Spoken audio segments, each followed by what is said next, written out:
Use X mode.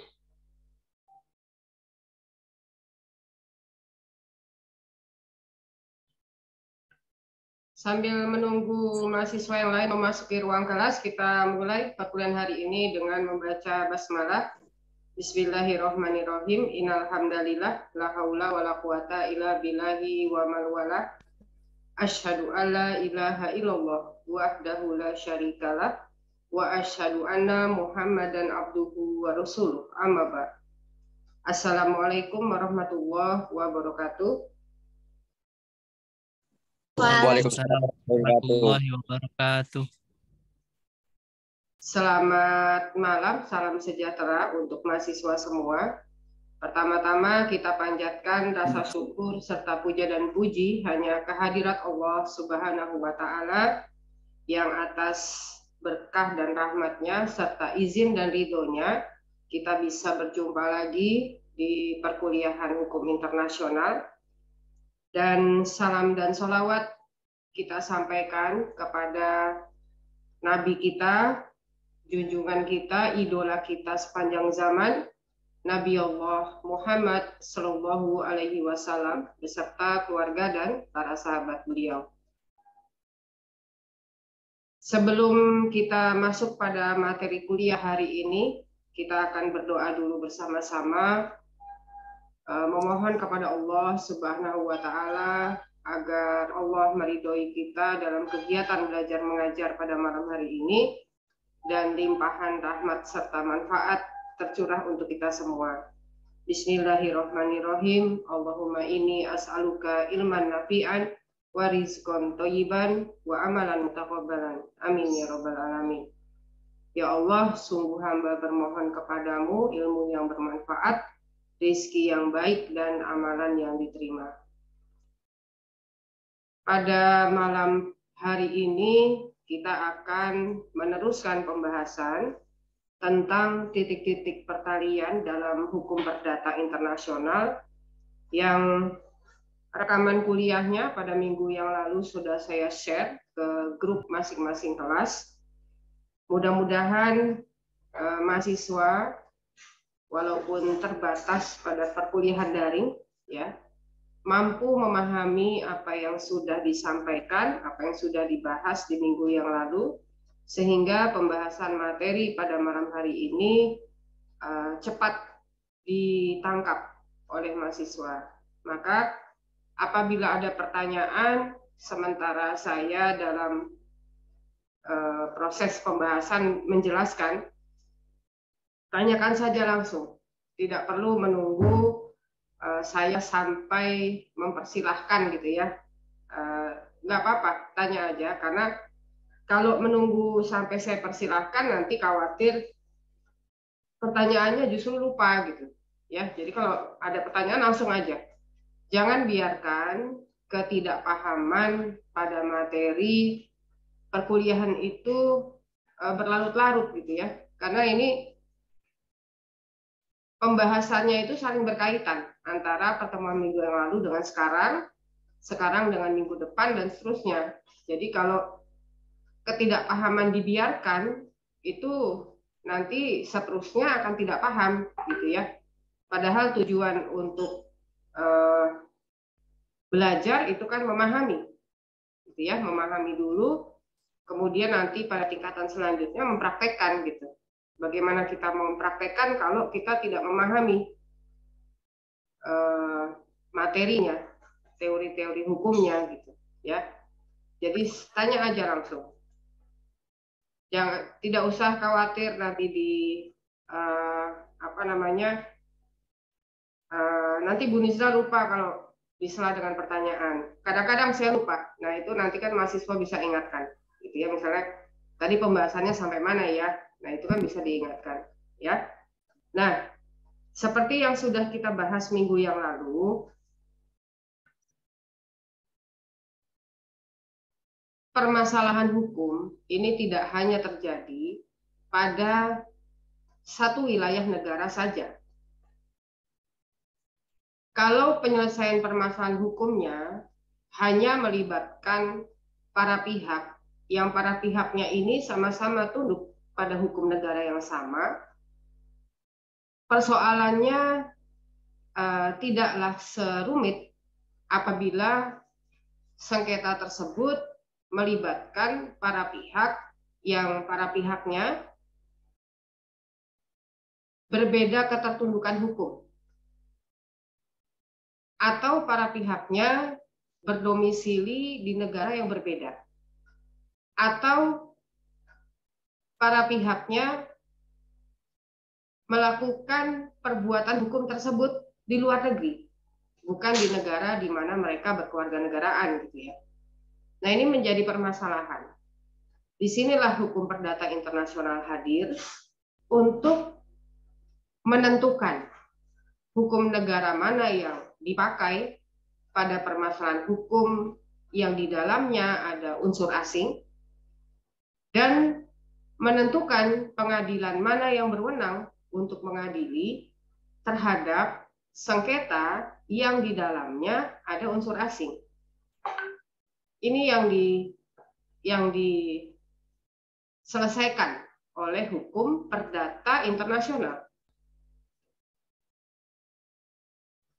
Ke depan, karena ini hukum internasional semester 3, semester depan ini mahasiswa akan mempelajari hukum perdata 1 sudah, hukum perdata 2, hukum perdata 3. Dan ketiganya, baik hukum perdata 1, hukum perdata 2 maupun hukum perdata 3, ada saja kemungkinan bahwa permasalahan hukum yang dihadapi ada unsur asingnya. Contoh ya, kalau hukum perdata 3 mempelajari tentang hukum perjanjian dan hukum jaminan. Hukum perdata 2 mempelajari tentang orang dan benda.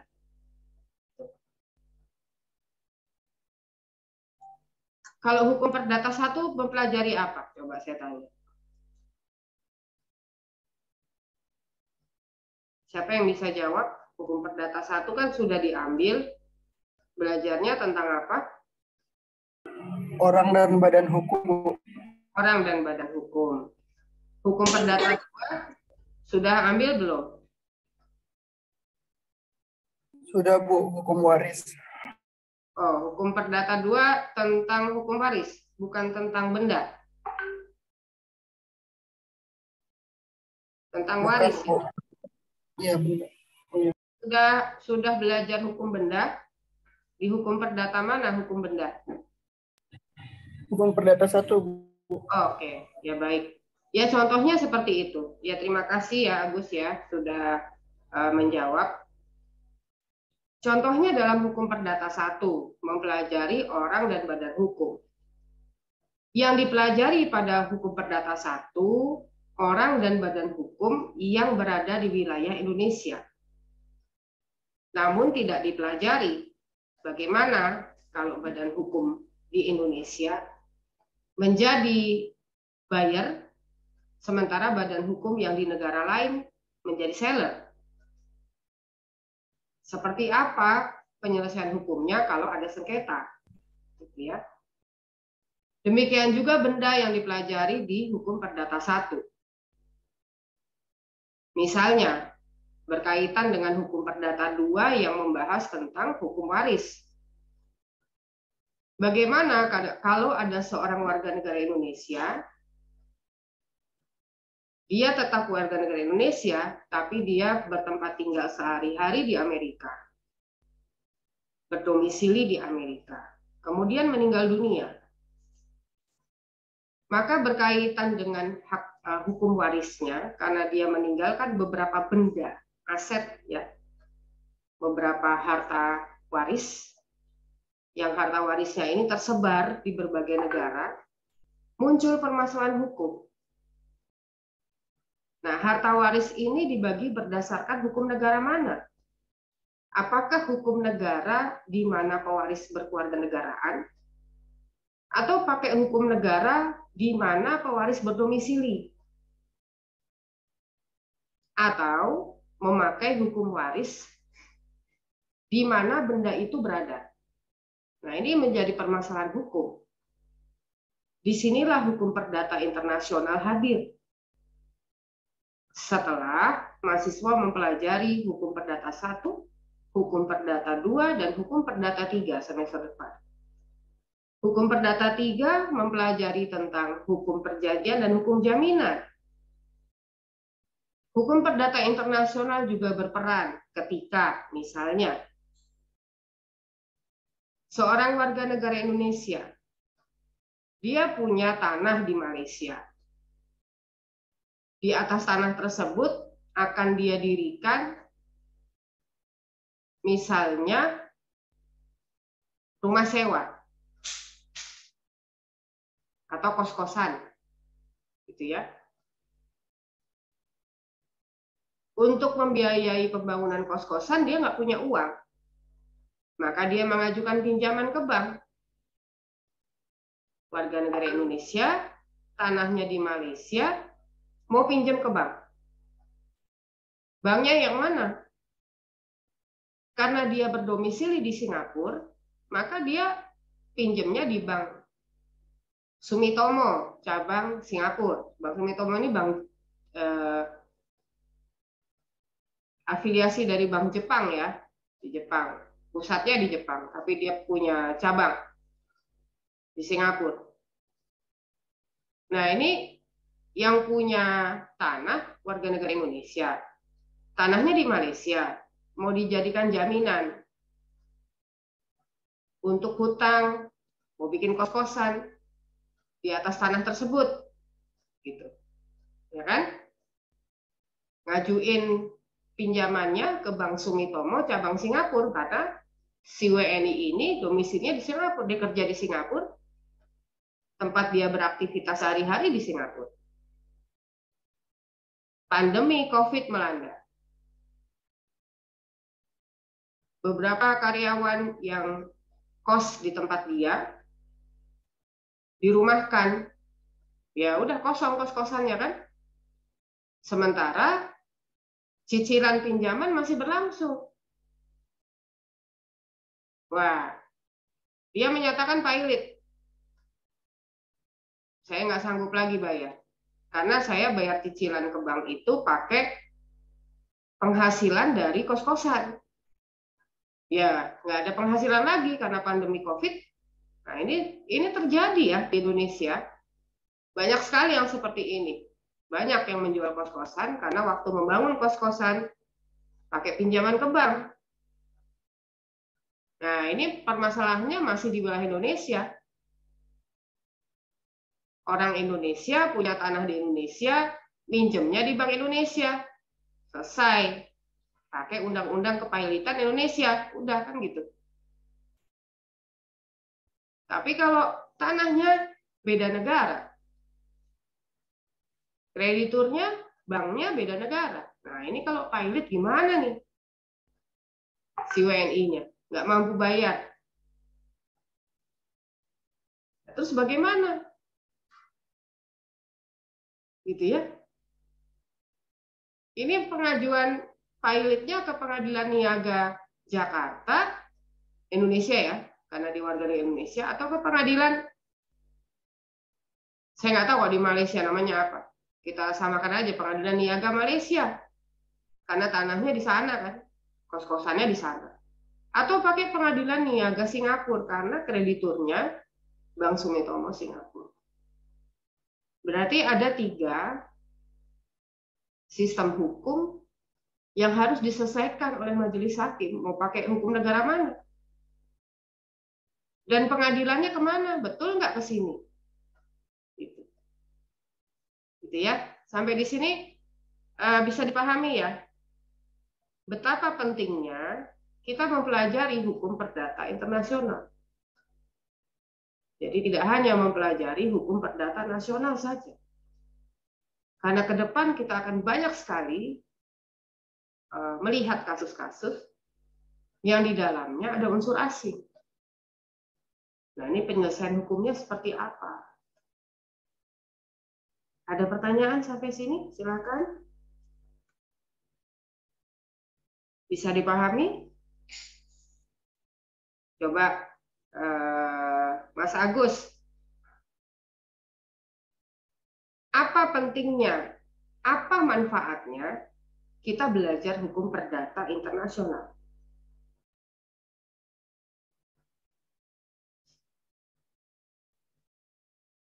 Oh iya, saya jawab, Bu. Ya, Apa pentingnya mempelajari hukum perdata internasional ya, Bu? ya, Ya menurut saya sih selama mempelajari mata kuliah Ibu, khususnya di keperdataan internasional ini ya, untuk saat ini sih penting sih, Bu ya, termasuk penting sih untuk dipelajari gitu ya. Karena kan yang lebih banyak saya tahu kan dari semester lalu hukum perdata 1 dan perdata 2 yang saya pelajari semester sekarang itu hanya menjelaskan hukum nasional saja ya, Bu. Dan betul. di hukum internasional 2 ini dimulai dari setelah setelah UTS itu mulai masuk ke materi perdata internasional. Menurut saya sih sama pentingnya dengan materi yang sebelum UTS itu, Bu. Tapi untuk lebih pahamnya sih, menurut saya dari yang dipelajari selama dari materi hukum perdata internasional ini kurang sih, Bu ya. Jadi harusnya sih diperbanyak pertemuan lagi gitu, Bu. Karena kalau hanya mempelajari sedikit seperti ini agak gimana ya, Bu, agak kurang saya mengerti juga, karena yang saya dapat hanya sedikit. Paling tidak saya mencari sumber lagi di luar gitu, Bu, untuk bahan referensi seperti itu aja sih, Bu. Ya, memang seharusnya hukum perdata internasional dipelajari 1 semester. Tapi kan sekarang sudah dihapus. Karena, bukan dihapus ya, digabung menjadi satu dengan hukum internasional. Kenapa? Karena perkembangan hukum di Indonesia sangat dinamis, sehingga banyak sekali lembaga-lembaga negara baru yang baru muncul. Yang lembaga negara baru ini ya, pendiriannya kan pakai undang-undang. Dan ini harus dimasukkan ke dalam mata kuliah di Fakultas Hukum, gitu ya. Contohnya misalnya hukum acara Mahkamah Konstitusi. Ini mahasiswa juga harus memahami bagaimana proses beracara di Mahkamah Konstitusi. Karena tidak ada batasan, siapapun sepanjang dia warga negara Indonesia dan sudah dewasa, dia bisa mengajukan uji material ke Mahkamah Konstitusi, termasuk mahasiswa. Kalau mahasiswa dirugikan oleh undang-undang tertentu, sebagai warga negara Indonesia kita punya hak untuk mengajukan pembatalan pasal tertentu di dalam undang-undang itu karena merugikan kita sebagai WNI. Nah, ini mata kuliah yang sangat penting juga, gitu ya. Nah, ke depan akan ada hukum anti korupsi. Ini kan lembaga juga, KPK, di mana korupsi sudah sangat parah di Indonesia, sehingga mulai dari tingkat SD, SMP, SMA, sampai perkuliahan, dimasukkan materi anti korupsi. Saya mengajar juga di SMA Muhammadiyah 1, dalam LKS-nya itu ada Pancasila dan anti korupsi. Itu baru itu. Ini KPK terlepas dari perkembangan KPK akhir-akhir ini yang kurang memuaskan gitu ya. Tapi kan ya itu adalah pesan dari KPK gitu ya. Nah, jadi dengan segala keterbatasan, dengan segala kesempitan waktu, hukum perdata internasional memang harus disampaikan. Memang waktunya sangat sedikit, sangat singkat gitu ya. Paling tidak mahasiswa mengetahui bahwa permasalahan hukum tidak hanya sebatas pada wilayah yurisdiksi Indonesia saja. Karena bisa juga kita bermasalah dengan warga negara lain, dengan badan hukum lain. Unizla beli buku di Amazon.com. Amazon.com ini kan situs jual beli online bertempat kedudukan hukum di Amerika. Unizla warga negara Indonesia. Beli buku, sudah transfer uangnya, tapi nggak dikirim-kirim bukunya. Atau bukunya dikirim tapi salah. Nah ini gimana penyelesaian hukumnya gitu? Karena lintas batas negara kan permasalahan hukumnya. Nah ini paling nggak minimal tahu itu dulu, gitu ya. Nah kita kemarin sampai kepada ada 4 unsur asing ya, ada 4 unsur asing. Jadi kalau kita nerima kasus, kita melihat sebuah kasus, itu mau itu di TV, mau di media online, mau itu dalam soal UTS, dalam soal UAS, itu ya, atau dari tetangga, bisa aja siap-siap ya kalau mahasiswa fakultas hukum itu nanti lulus jadi sarjana hukum, dianggap tetangga itu tahu semua tentang hukum. Ntar masalah tanah nanya ke kita, masalah gonogini tanya ke kita, masalah waris tanya ke kita. Semuanya permasalahan hukum nanyanya ke kita, gitu.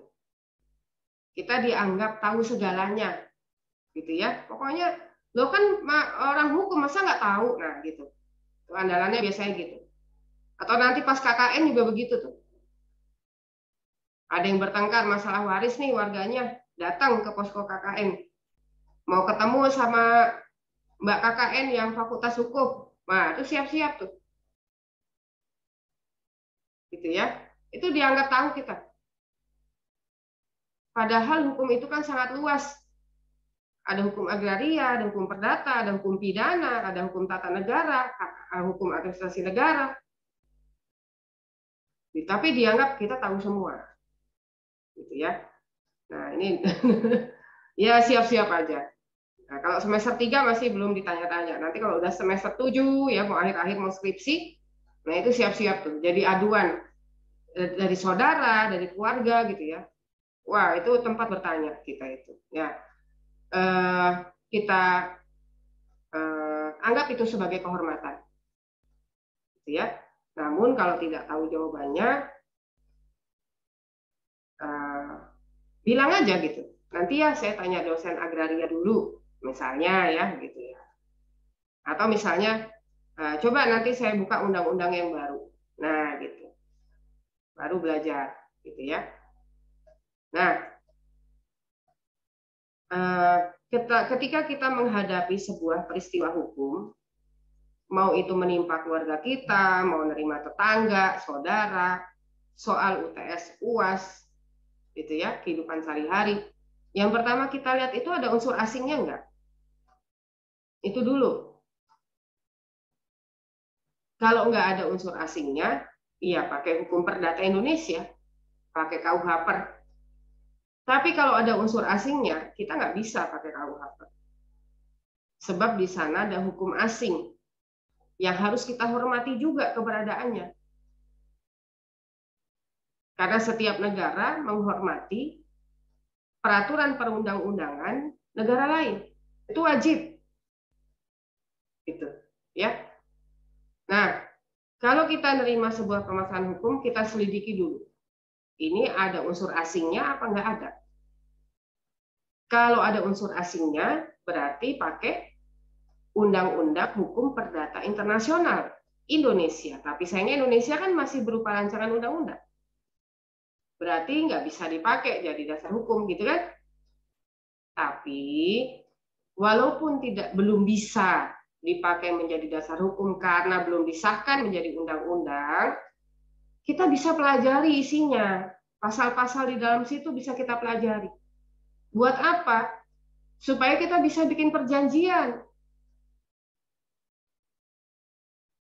Apa yang tercantum dalam rancangan Undang-Undang Hukum Perdata Internasional Indonesia itu melindungi hak dan kewajiban kita sebagai warga negara Indonesia, karena memang tujuan pembuatan undang-undang adalah untuk melindungi kepentingan warga negara sendiri, bukan kepentingan warga negara asing.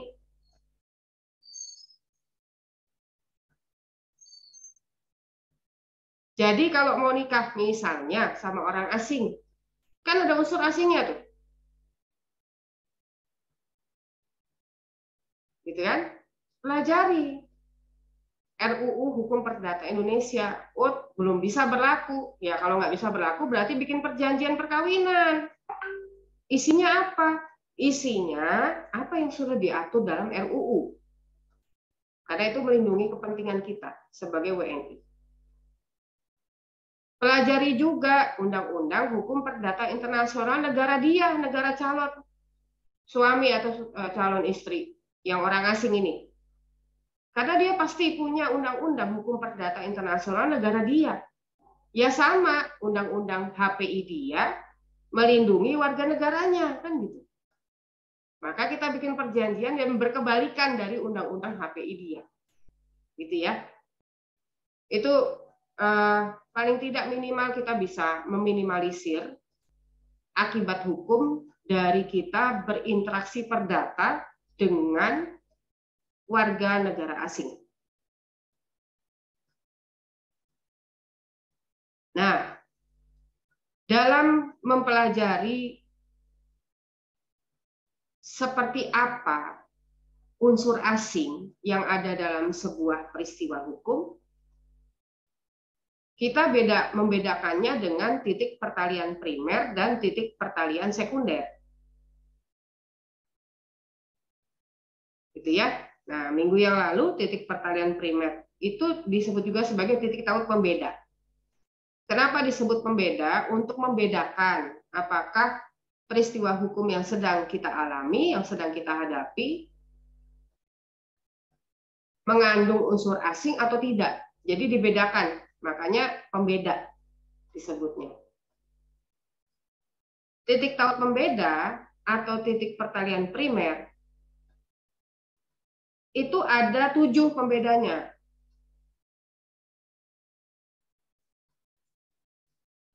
Pembedanya ada 7. Apa aja? Kewarganegaraan, bendera kapal atau pesawat udara, domisili, tempat kediaman, tempat kedudukan badan hukum, pilihan hukum, tempat dilaksanakannya perbuatan hukum. Ini titik pertalian primer. Dari kewarganegaraan kita bisa lihat apakah masuk hukum perdata internasional atau tidak. Itu yang membedakan titik taut pembeda, ya, yang membedakan. Perbedaan kewarganegaraan, pihak-pihak yang melakukan suatu perbuatan hukum akan melahirkan permasalahan HPI. Contoh, ada pria WNI menikah dengan wanita Singapura. Jelas itu ada unsur asingnya. Contoh yang lain, seorang warga negara Belanda melakukan transaksi jual beli suatu barang tertentu dengan seorang WNI. Jelas ada unsur asingnya. Karena kewarganegaraannya berbeda.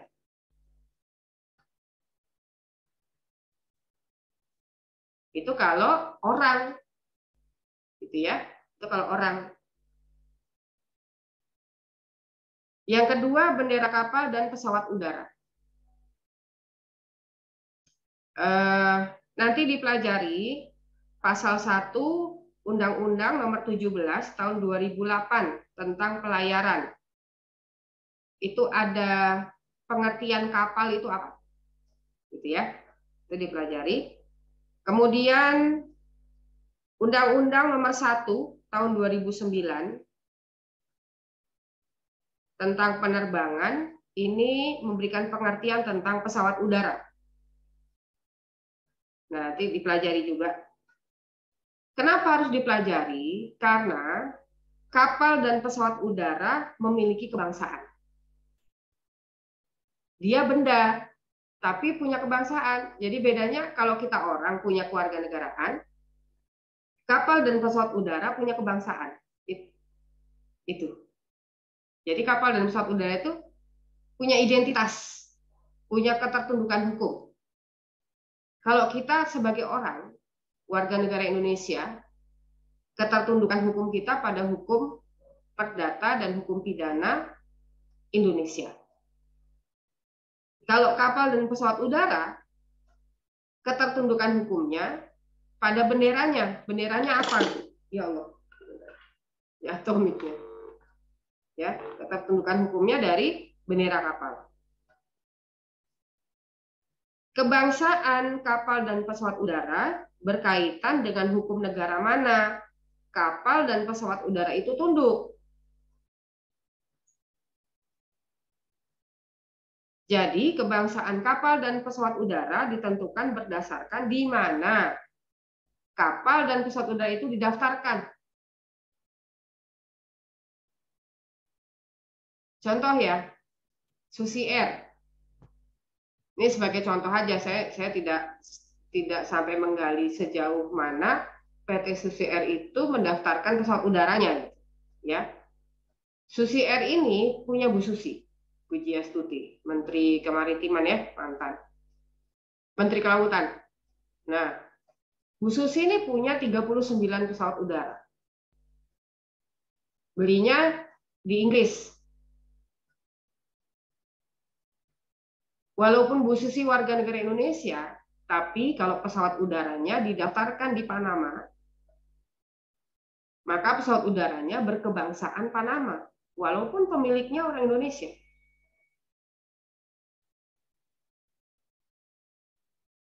Gitu ya. Jadi status hukum pesawat udara Bu Susi tunduk pada hukum Panama, bukan pada hukum Indonesia.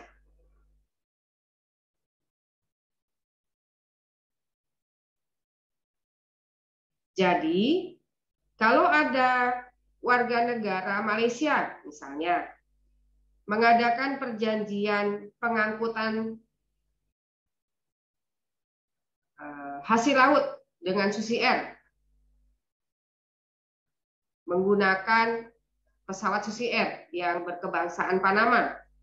Nah, itu melahirkan unsur asing. Ada unsur asingnya kan di situ.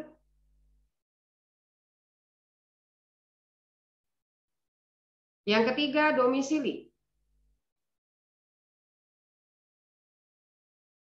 Faktor perbedaan domisili subjek hukum yang melakukan suatu hubungan hukum dapat juga menimbulkan suatu hubungan hukum yang berunsur HPI, hukum perdata internasional.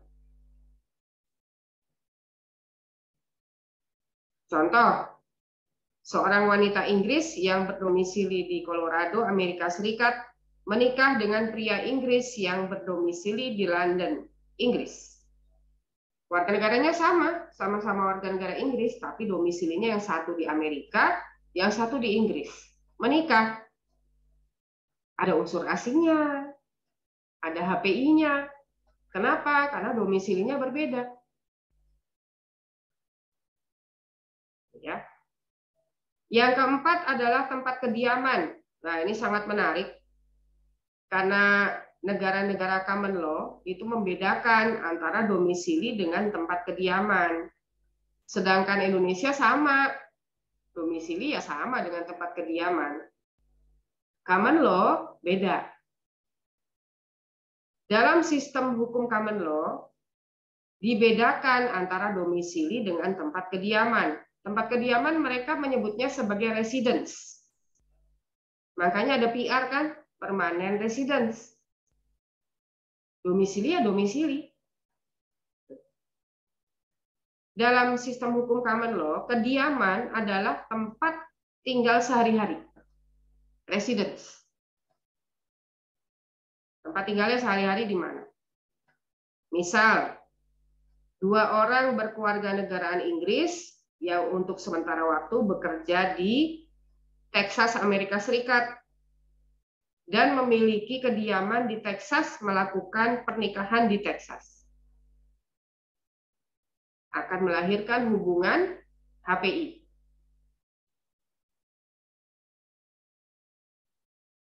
Karena antara domisili dengan tempat kediamannya berbeda. Yang kelima, kebangsaan badan hukum. Seperti yang sudah dipelajari pada hukum perdata 1, subjek hukum perdata itu kan manusia dan badan hukum.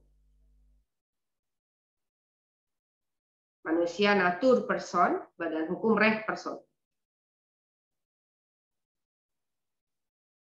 Badan hukum sebagai subjek hukum juga harus memiliki kebangsaan. Kalau orang kan kewarganegaraan, kalau badan hukum kebangsaan. Kebangsaan badan hukum inilah yang menentukan kepada hukum negara mana badan hukum tersebut tunduk.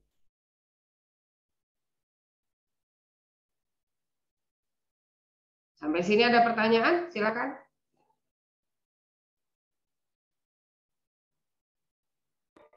Bu, izin bertanya, Bu. Silakan.